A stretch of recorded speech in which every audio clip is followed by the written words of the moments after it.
আল্লাহ পাক তার প্রতি রহম করুন যে আমার এই কথাগুলোকে অন্যের কাছে পৌঁছে দেয়। নবীজির ভাষণ। এরপর নবীজি বলছেন, জেনে রাখো নিশ্চয়ই তোমাদের পরস্পরের, মুসলিমদের পরস্পরের সম্পদ, পরস্পরের রক্ত, পরস্পরের এই যে জান মাল ইজ্জত, এগুলো একে অপরের জন্য হারাম। মুসলিমদের পরস্পরের রক্ত, পরস্পরের ইজ্জত সম্মান একে অপরের জন্য হারাম, এর হানি করা একে অপরের জন্য হারাম। ঠিক যেমন আজকের এই দিন হারাম, এই শহর হারাম, এই মাস হারাম। নবী করিম সাল্লাল্লাহু আলাইহি ওয়াসাল্লাম বলছিলেন, জেনে রাখো তিনটা বিষয়ে যেন তোমাদের অন্তর কখনো খেয়ানত না করে। তিনটা বিষয়ে তোমাদের অন্তর যেন কখনো খেয়ানত না করে।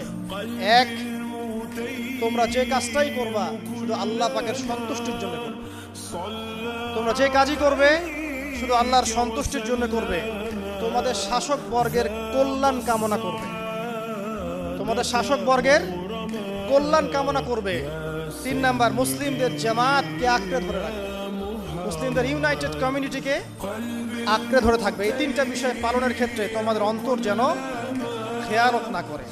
এদিন সূর্য ঢলে যাওয়ার পরে নবী সাল্লাল্লাহু আলাইহি ওয়াসাল্লাম আরো বললেন, শুনে রাখো হে মানব জাতি, এটা ভালো করে শোনেন, শুনে রাখো হে মানব জাতি, নিশ্চয়ই আমি মুহাম্মদ সাল্লাল্লাহু আলাইহি ওয়াসাল্লাম জাহেলি যুগের যত কুপ্রথা আছে সমস্ত কুপ্রথাকে আমার পায়ের তলে পিষ্ট করে গেলাম। জাহেলি যুগে কি ছিল ভাই? শিরিক ছিল, সুদ ছিল, মাদক ছিল, নারীর অবমাননা ছিল, কন্যা সন্তানকে দাফন করা হতো, রক্তক্ষয়ী হানাহানি মারামারি কাটাকাটি ছিল। এগুলো সবকিছুকে আমি আমার পায়ের তলে দাফন করে গেলাম। এটা কি দাফন হয়েছে? তিনি বলছেন, নিশ্চয়ই আমি জাহেলি যুগের সুদকে আমার পায়ের তলে পিষ্ট করে যাচ্ছি।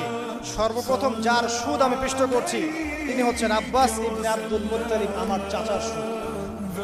নিজের পরিবার থেকে দৃষ্টান্ত স্থাপন করলেন। তিনি আরো বললেন, হে উপস্থিত জনগণ, তোমরা মেয়েদের ব্যাপারে সতর্ক থাকবে এবং তোমাদের স্ত্রীদের ব্যাপারে সতর্ক থাকবে, তাদের হকের ব্যাপারে সতর্ক থাকবে, কেননা তোমরা তাদেরকে আল্লাহর কালিমার মাধ্যমে হালাল করে নিয়েছো। অতএব তাদের ব্যাপারে তোমরা সতর্ক থাকবে। তোমাদের উপর তাদের হক হচ্ছে তোমরা যা খাবে, যা পরবে, তাদেরকেও তাই খাওয়াবে, তাই পরাবে। আর তাদের উপর তোমাদের হক হচ্ছে তারা তোমাদের বিছানায় এমন কাউকে আসতে দিবে না যাদেরকে তোমরা অপছন্দ।